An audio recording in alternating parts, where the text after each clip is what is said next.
Hey guys, what's going on? Andrew coming at you. I thought it would be fun in this one to go over reverse culture shock. What happens when I'm in Sweden and I go back to the United States, and I've lived here so long that it happens is I acclimated so much to the Swedish society that I go through a little bit of a change. It takes me like a week or two to adjust back to the United States to feel like I belong, and I just notice certain differences, and it's weird, but it's true. To a point where sometimes this sad part can be you don't know where your home is because it's like I'm not really Swedish, and then you go back to the States and you're like, do I belong here too? But after a while, no matter where you move, you start to adjust. So this is the reverse culture shock. So we'll take it just from the main thing I noticed coming from Sweden to the United States is how much louder everything is. It's for me, it's like sensory overload. Like everything in America is so much louder and bigger. So let me give you an example. Like if I go to the airport and I start hearing Americans speaking, we talk so loud to each other, and I'm not trying to insult anyone. It's just we talk loud. We start speaking before the other person ends their conversation.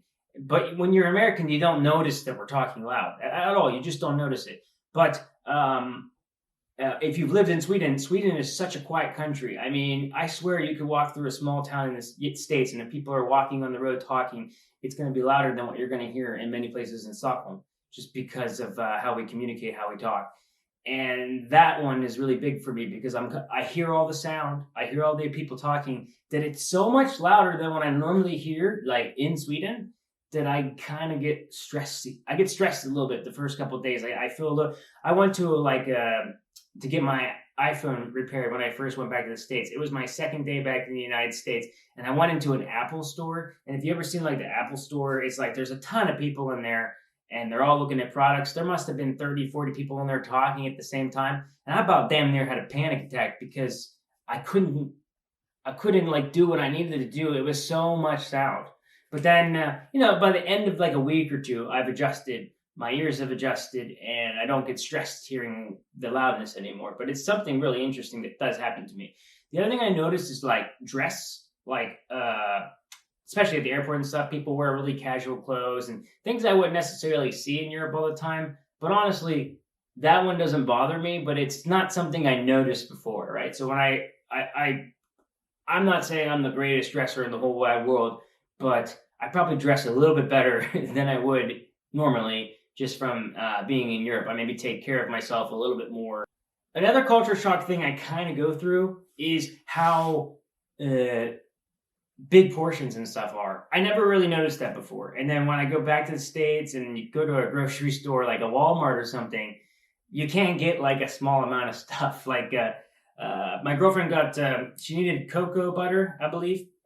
And she got the smallest one, and cocoa butter for her is usually this. And at the Walmart, it was like that big. That was like the size that she could get.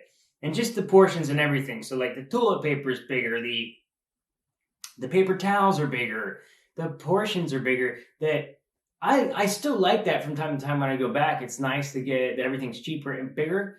But you can see really how that can create like more of a wasteful society in a sense, because it's like, everything's huge. Everything is big. And it's something that I notice. Also, I also notice is like, we don't use paper towels we use paper towels, but we don't use so much paper products like paper plates and paper towels in the same way that we do in the United States. Like I see that's the thing that gives me culture shock too, is like the amount of paper towels people have and toilet paper and how big it is when you buy it. It's a lot. And it seems to be a bit wasteful, like it promotes a little bit of waste and stuff. That's another thing that I really notice when I go through the culture shock. That's a big one. The final one I kind of go through is, and I don't know how many Americans would agree with me or this or not, but I always feel like Americans are in a hurry for something. Like they're always in a hurry. Like I got to go to this place, I got to go to that place. And there's an underlying stress in Americans' lives that I notice, whether it's driving to a store or on the go. There's chill people as well, but I just feel like everybody has an underlying amount of stress with them. And I'm sure people are stressed in Europe too, but it just seems like society is moving a little bit faster in the States. It's a little bit faster, but it's also a little bit more stressed. And some people are really like short with their patience. But overall, that's kind of the negatives. The positives, though, is like I strike up conversations with people all the time. That's different because being in Sweden, I don't talk to a lot of random strangers, and then I start doing it in the States, like on a plane, talking to someone. That's really nice. That's a really nice one. But another one is, and people are going to get mad at me, but in Sweden, you don't really say excuse me as much when you're moving by people. I know people in the comments are going to say, well, in my town in Sweden, we always say excuse me, blah, blah, blah, blah, blah. But anyways, you don't say excuse me in the same way in a society. So like, let's say someone's at a grocery store or something, and they're like standing here, and you need to get around them. You could say ursäkta, but in a lot of ways, people in Sweden kind of just like move by each other at the grocery store.